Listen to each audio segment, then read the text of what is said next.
welcome to Embracing the Fight. I am Erica Lamar, your digital creator and host. I created Embracing the Fight to help normalize the conversation surrounding physical and mental health issues and concerns. So let's face it, it's not easy, to get on here each and every week to have people to share the most intimate details about their lives. So I appreciate every person that has ever come on, that's ever shared anything about themselves. If I haven't told you personally, I am telling you publicly. Thank you so much for being a guest on Embracing the Fight. And at this moment, I am looking for guests in the future. I have a couple of folks, lined up in the coming weeks. But I just want to let anyone know, if you're listening out there and you have a story to tell, I would love for you to come and share it on Embracing the Fight. And I started the conversation off talking about my journey with thyroid cancer, which actually started back in August of 2022 when I was diagnosed. And well, not really diagnosed, but when they found that I had an issue with my thyroid. And then in December, when I actually had the surgery, I was diagnosed with papillary thyroid cancer. And I had a total thyroidectomy. And I've also taken the radioactive iodine. So in April, I'll actually take another marker. I think it's a tumor marker lab test that tells whether or not I still have any of the thyroid cancer left, in my body. So I'm prayerful that it's all gone. I feel like it's gone because I feel so much better. I don't feel as tired as I was feeling. And I've been playing a little bit more tennis. I'm not gonna lie, so I've been playing a lot more. I was supposed to be training for a 5K, and I haven't been doing really good at that either. But I have been stretching, so we gotta celebrate the small victories one by one. And that's something I want to, encourage everyone with. Celebrate the small victories. I mean, sure, you want to lose 100 pounds, you want to lose 50 pounds, you want to lose whatever, but when you lose that first pound, celebrate yourself. I'm not saying celebrate, with a shake or some candy or something like that. I mean, just a positive affirmation to yourself, letting you know that you can do it. Because if you can lose 1 pound, you can lose two. You can lose two, you lose three. It's just all about consistency and all about, dedication and what you're trying to do. You have to have the belief that you can do it. If that is, you really want to do it. If you want to try to do it, you have to believe first. It all starts in your mind. So if you can't get your mind right, then it's hard for your body to follow. Because there's been plenty of times that I know my body is able to do a lot of stuff, and my mind will be like, "Oh, you better not do that," and I'll talk myself out of it. So, gotta condition my mind to be stronger, to take on, other things. I'm not saying I'm weak minded. Don't, that is not the case. I'm saying when it comes to certain things, like before, I recall when I was in college, I could run from South Carolina State, to the next city and back. No problem. I had people running with me and they were like, man, forget it. I'm about to turn around and go back. And I'm like, whatever, I got a mission. There's something that I want to do, something I want to be able to say, that I have done just by, sheer will, prayer, and help with God. Because, a lot of people set out to run and they don't return home because their heart can't handle it and they die. And the Lord protected me and watched over me and allowed me to do those things. So I feel like I still have that ability. I might not be able to run as fast or as far, but I know that I can run and I can build up, to that point again with God's help if I get my mind right. Because he helps those basically who help themselves. Now I know y'all saying, well, what Bible verse is that? It's not a Bible verse that says, God help those who help themselves. But he does say faith without works is dead. And you can have all the faith you want. If you don't do anything towards it, it's not gonna happen. All right, so let me get off my little soapbox. This episode today, I just kind of want to talk about, the type of season that we're in right now. Everybody is so excited. It's warming up outside. It's springtime. But with spring, I guess you can kind of, hear in my voice, I'm getting over, I wouldn't even, I was thinking I had a flu or something like that, but I knew I didn't have COVID because I tested for that. But it's allergies. And I didn't have allergies growing up. I didn't have, the problems that my brother and sister had. I mean, they were literally sneezing their heads off all the time, eyes red, nose running. And I was there looking like, what's wrong with y'all? Because I could go outside, play all day, fall in the pollen, dance in the trees and the bushes, and nothing. Just come back in the house and, take a shower and I'm fine. But they had headaches, they had all kinds of craziness going on. And I even, have a family member that's had to go to an allergy and asthma clinic to have a whole bunch of different little allergy tests where they, stick you with certain things and kind of see how your skin reacts to the different things that you're being, stuck with. So an allergy is basically a reaction to an external stimulant. So the reaction, let's just talk about pollen, for instance. Pollen is an external, stimulant in a sense, because pollen is what helps us to have all the beautiful trees and all the flowers and the fruit and the things that pretty much kind of make the ecosystem going around in a sense, because the the birds carry the seeds, kind of grow. As they grow, the bees will carry, the pollen. So imagine if you're killing bees or anything like that, you're throwing things out of whack, but I digress. However, that pollen, that yellow dusty stuff that is floating around, gives a lot of people an allergic reaction. They'll sneeze, their eyes will water, their nose will run, they'll get headaches. Some people experience like tiredness when they are overcome by a whole lot of pollen. So if you look at your weather reports, it'll tell you, like what is the pollen count or the spore count or whatever for the day. And if you see it's extremely high, you're one of these people, then you can wear a mask. You could take the medicine that you would normally take, whether it's something that is prescription or something like an Allegra or Claritin or Zyrtec, Benadryl, something like that, that will help you, get past the allergy that you experience when you come in contact with pollen. So all of those medicines that I name are basically antihistamines, and they help, keep you cleared up. They help you to um not have the watery eyes, itchy eyes, not having the problem sneezing and the problems breathing. It basically combats the allergic reaction that you have with pollen. So outside of pollen, people have food allergies. So, like I said, it's springtime. People want to go out to restaurants. They want to try all these different things. And like me, I'm allergic to pork. And I know that if I get it in any form, it is not going to be a good day for me unless it's in a like minuscule amount. Because if it's very, very small, then, my body will know it's there, but it doesn't have a reaction like if I were to sit down and eat a pork chop or if I were to eat some bacon or something like that. I found out I was allergic to pork, when I was in college because we had to do a physical. And when you they test your urine, you got this urine strip and it shows, the lightest yellow down to the darkest brown. Mine was like at the darkest brown, but I drank a whole lot of water. Um, I ate right, I exercised, but they couldn't figure out, what was going on. So my parents took me to see a urologist and a nephrologist, and they basically were saying that my kidneys couldn't synthesize that type of protein. So they did a test where I had to fill up these two large jugs with urine, and for I think it was like a week, they told me, don't eat any meat at all.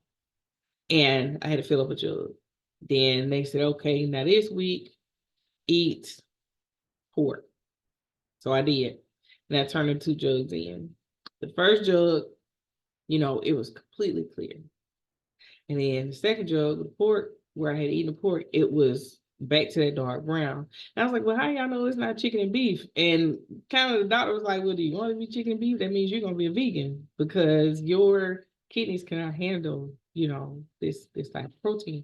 So they did another test and with chicken and beef, it was still clear. But for some reason, my body does not like pork. So fast forward, maybe about, I'll say I was in my 20s, maybe 5, 6 years after that. I thought, oh, let me try and see if I can eat a pork chop. Bad idea. So what ended up happening is since I hadn't had, any pork or any pork products for like 5 years, try to eat a pork chop. I end up with an extreme allergic reaction. Like I had projectile vomit, I had explosive diarrhea, my blood pressure was sky high, my tongue, eyes, mouth, everything was dry. I don't care, what I try to do. I drink as much water as I want to drink. Nothing, helps. So I end up actually having them to go, to the hospital. And they checked me out and they were like, well, what'd you do? And I told them I did. It was like, don't do that again. That's not good. And from that point, I try to be very careful.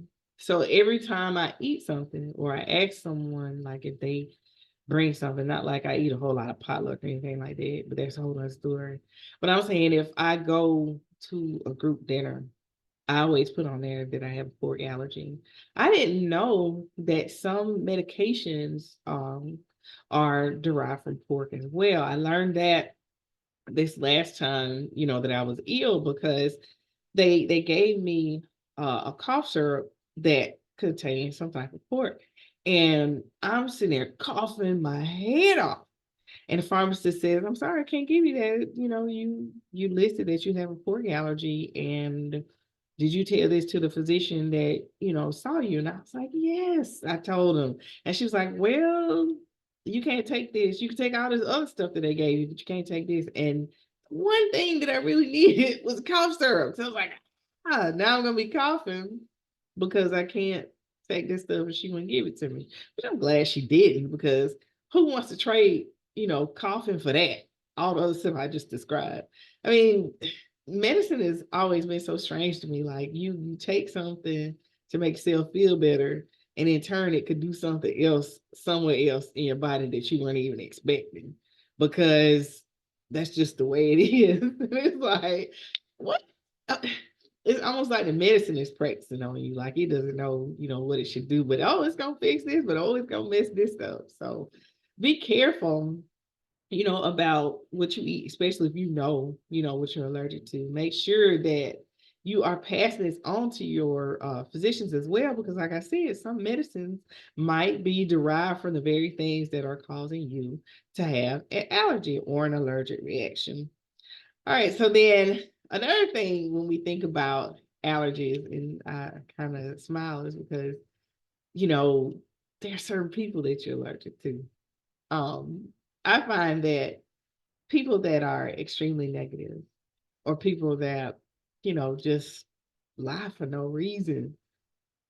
And it's like, you could, not that you should lie, but I'm saying sometimes you could pick a better thing than to lie about that, or to choose to do that. I mean, I don't know. It's just some folks that I'm allergic to, and I find myself, reacting in such a way when those type of people come around.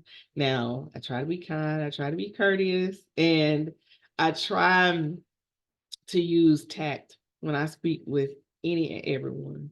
But it's something about people that are extremely negative, or people that harbor um, anger and vengeful things in their heart, that make me not even want to be around it.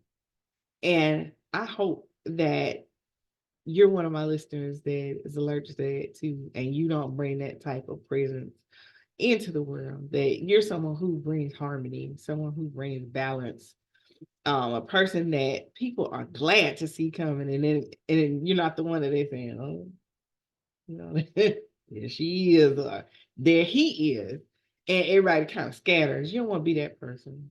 Not that you want to be the person that everyone is drawn to, but it's okay to kind of fly like in the middle, because everybody is, if everyone is drawn to you, then you really got to pay attention to your surroundings concerning that, because how do you decipher who's really for you and who's against you if you're surrounded by everyone.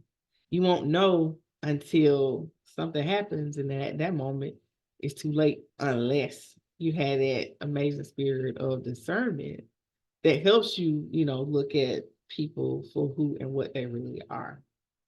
Kind of like when we talk about these allergies, are you able to look and see exactly what it is that's the external stimulant that's causing you the problem? Is it something that's airborne?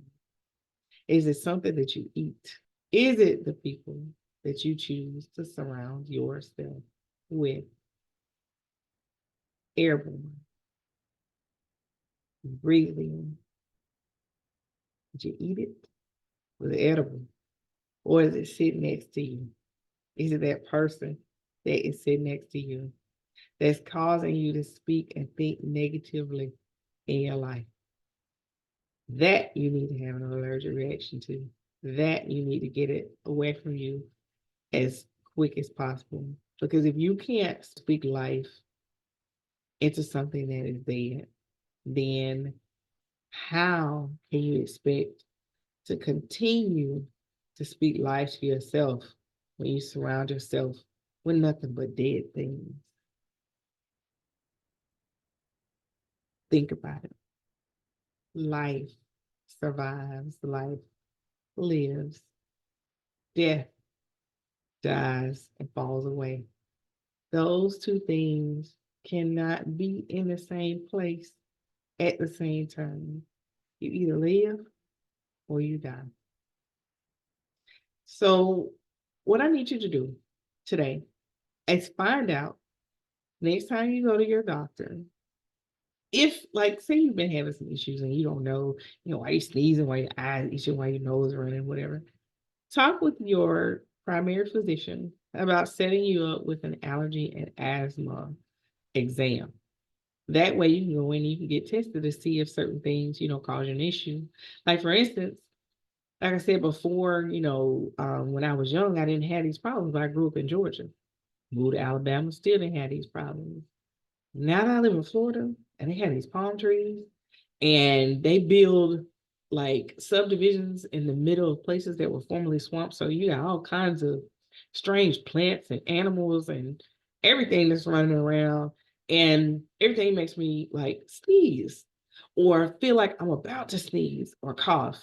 And it's only because my body, isn't used to that. I know a lot of people say that if you want to get used to an allergy, you should like expose yourself to it more and more and more and more. I mean, that may be true. That's how they do with some small children, but I'm not saying do that because you could kill yourself. If you say you got a peanut allergy and it's acute and you eat one little spoonful of peanut butter, that might be the last thing you eat or do, ever. So I'm not saying test these things out on yourself. Make sure that you go to your primary physician and talk to them about an allergy and asthma exam, have them set it up for you so they can like actually control the tests that they're doing to you and they can give you the results and tell you exactly what you are allergic to. And then from that point, if it's external or if you're eating it, you know what to avoid. Now, in order to avoid those people that I was talking about, you have to spend more time, really praying, really strengthening, yourself, building yourself up, surrounding yourself with positive people, positive things. And I was talking with a young lady a couple of weeks ago, and she was saying that she was starting to read more positive affirmation books, and it's showing.